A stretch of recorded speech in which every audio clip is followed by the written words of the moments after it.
I didn't finish very much last week, but I still have a lot to talk about. And I know you would expect nothing less from me.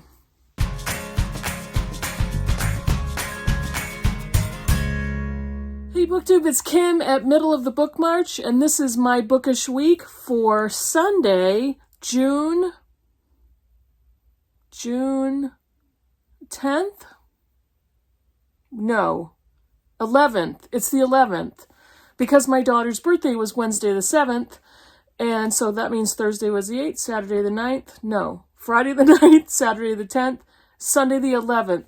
So I've changed my schedule, and my Bookish Week videos are now going to be coming out on Sunday morning. I posted a community post last week, and just because it's working and will work better for my schedule, it will work better for my work schedule and my energy level. And I have way more time to read books and to have the luxury of daylight time for all day Saturday, which is when I would film. And so I think this will work better for me. I am still considering if I will be posting my midweek video on Wednesdays or maybe moving that to Thursdays. I'm not sure. I have a couple of shorts that I'm also planning. Actually, by the time you see this video, I think I will have already put up a short or two. So, yeah, I'll figure it out. But hopefully you'll stay with me, come along with me as I change my posting schedule, and we'll still have a lot of fun. So, I finished 2 books last week, and one of them I can't talk about because it is a BookTube prize book. I am judging nonfiction group B, and this is the semifinals. So these are the final 12 nonfiction books. We are down to 12 nonfiction and 12 fiction books. And I've been reading nonfiction. I read in the octofinals, I took a break in the quarterfinals, and I'm back into the semifinals. So this is Under the Skin, The Hidden Toll of Racism on American Lives and on the Health of Our Nation by Linda Villarosa. And this is exactly as the subtitle states, the effect of racism on the health of Black people in America. So I can't tell you anything more about that because I can't say anything until the semifinals are over on August 1st. So stay tuned for my thoughts on all of my Group B books. And yeah, so then I finished one other book. Now, I read this in honor of Pride Month, and it was a book that has been everywhere, not even just on BookTube. This is the most banned book in high schools in America right now in our cultural landscape. This is Genderqueer, a memoir by Micah Cummins. And I want to say right now that I am going to work very hard to get our pronouns correct. The pronouns Maya goes by are E, er, M.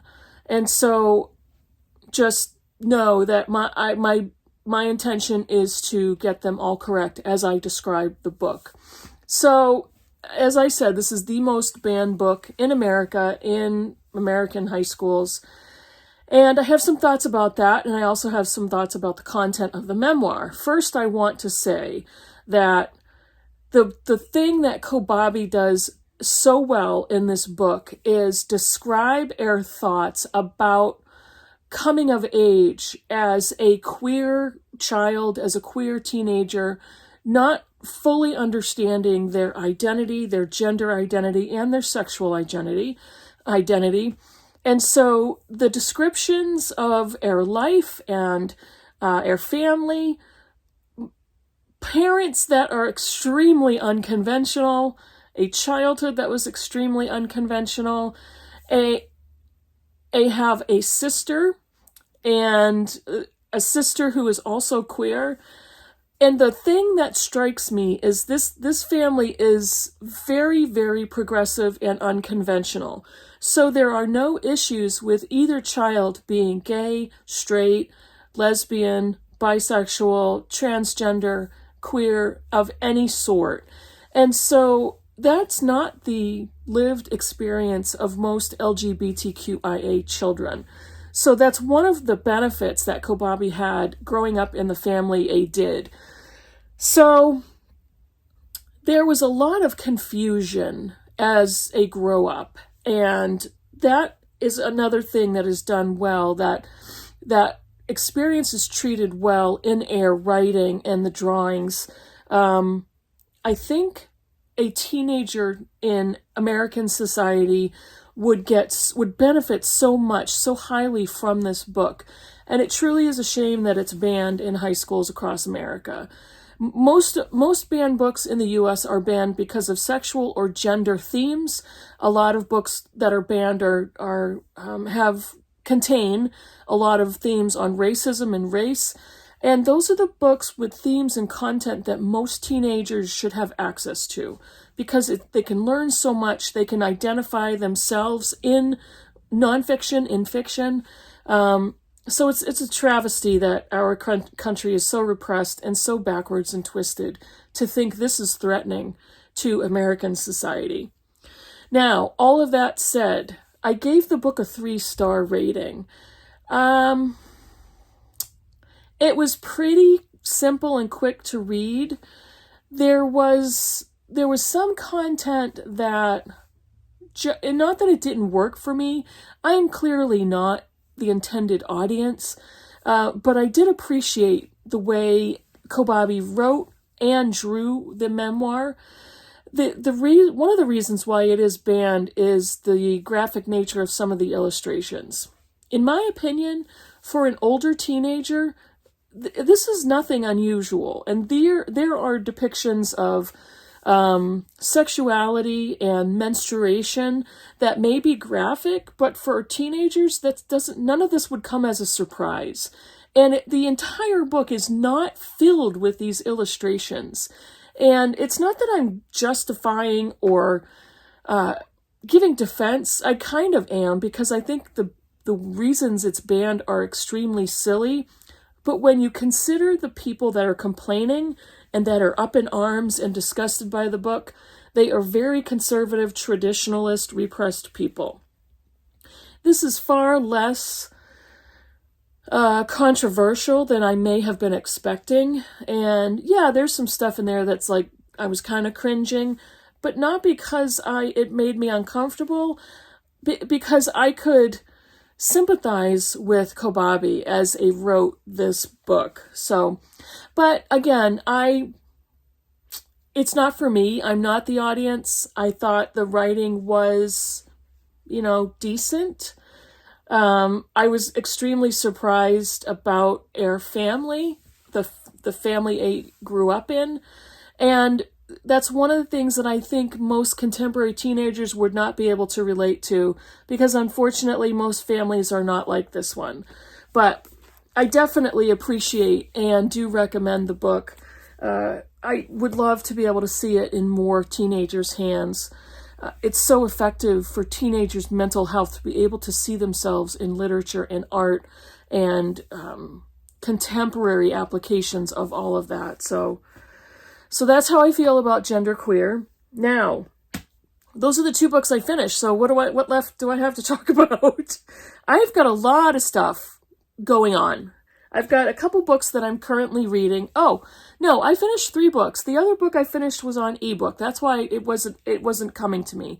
I finished Sandy Hook by Elizabeth Williamson. And that is another one for the BookTube Prize, Nonfiction Group B. I finished that in e-form. So that's why I forgot about it. The picture is here, and I will talk about that book in August. So I finished 2 books so far for the BookTube Prize reading. I am currently reading His Name is George Floyd, One Man's Life and the Struggle for Racial Justice by Robert Samuels. And I'm going to hopefully pronounce his name correctly. Toulouse Olorunipa of the Washington Post. This is, again, Nonfiction Group B. I just started this one, so I'm not too far into it. And BookTube Prize reading. I am also currently reading, Time's Convert by Deborah Harkness. This is the 4th installment in the All Souls trilogy, which is no longer a trilogy, but this is the Discovery of Witches series, and this is the 4th book.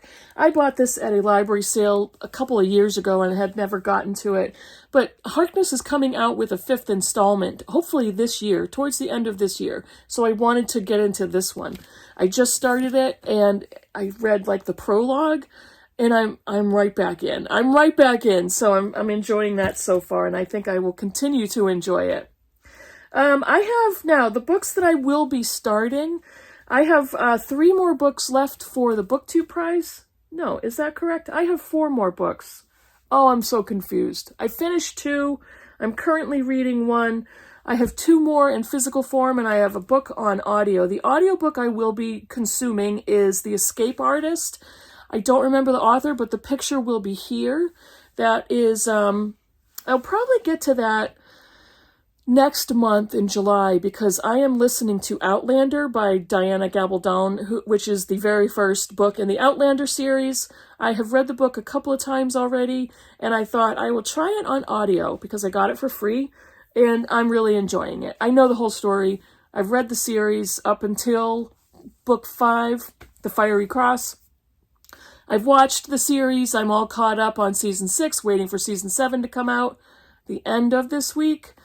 And so, yeah, I'm listening to the audio in the car. It's a long one, so I will get to my audiobook of The Escape Artist at by the end of July. So, now the 2 other books I have in physical form. This first one is a memoir. This is Strangers to Ourselves, Unsettled Minds and the Stories That Make Us by Rachel Aviv. This is a book about fundamental questions about how we understand ourselves in periods of crisis and distress. This has mental health themes in it, and it's quite a short one. So I was happy to see that this is a book I'll probably be able to get read quickly. And I also have An Immense World by Ed Yong, How Animal Senses Reveal the Hidden Realms Around Us. So I'm really looking forward to reading this one. I actually have this out from the library, but I have other books out from the library, and do I have 2 other books? I wasn't sure I'd be able to get to this one. I've already bought myself a used copy that's on its way to me. So that is the last book I have for Group B and nonfiction. So, along with what I'm currently reading, here's some stuff that I have coming up. I have another book, Of course I have a book. I have another buddy read scheduled with Britta for the end of June, and we are going to be reading Elizabeth Bowen, The Heat of the Day. And she's recreating a tense and dangerous atmosphere of London during the bombing raids of World War II. So, this is for our Irish women novelists project that we're doing. And we don't have, a set schedule. We don't have anything set in stone about which author we're going to read which month, but this will be our selection for June. Now, for my Blind Eye Book Club for the month of June, we are reading The Shipping News by Annie Proulx, and Micah Cummins just finished this book, and I will link a review that he did in my description box below if you'd like to take a look at that. I didn't want to watch it because I haven't read the book yet, and I don't want to ruin anything for myself. But this is our book for June for the Blind Eye Book Club. I'm going to be starting that shortly. And the last book, I am going to be reading this for my In Real Life book club with the Critical Chicks, and this is the latest Pulitzer Prize winner. This is Trust by Hernan Diaz. Barbara Kingsolver also co-won the prize for Demon Copperhead. And so this just happened coincidentally to come up as our pick for the Critical Chicks, and I'm going to be getting into this one shortly as well. So as you can see, I have a bunch of bookish stuff going on. I'm having a great reading month for June. I think I'm going to get quite a few BookTube Prize books read, and maybe I'll go into July with only 1 or 2 left that I have to read. Because when I got assigned Group B, I had read none of the books, so I had to read all 6 from the beginning. And that probably would not have been the case had I taken part in the quarterfinals. But it's all good. I'm really enjoying myself.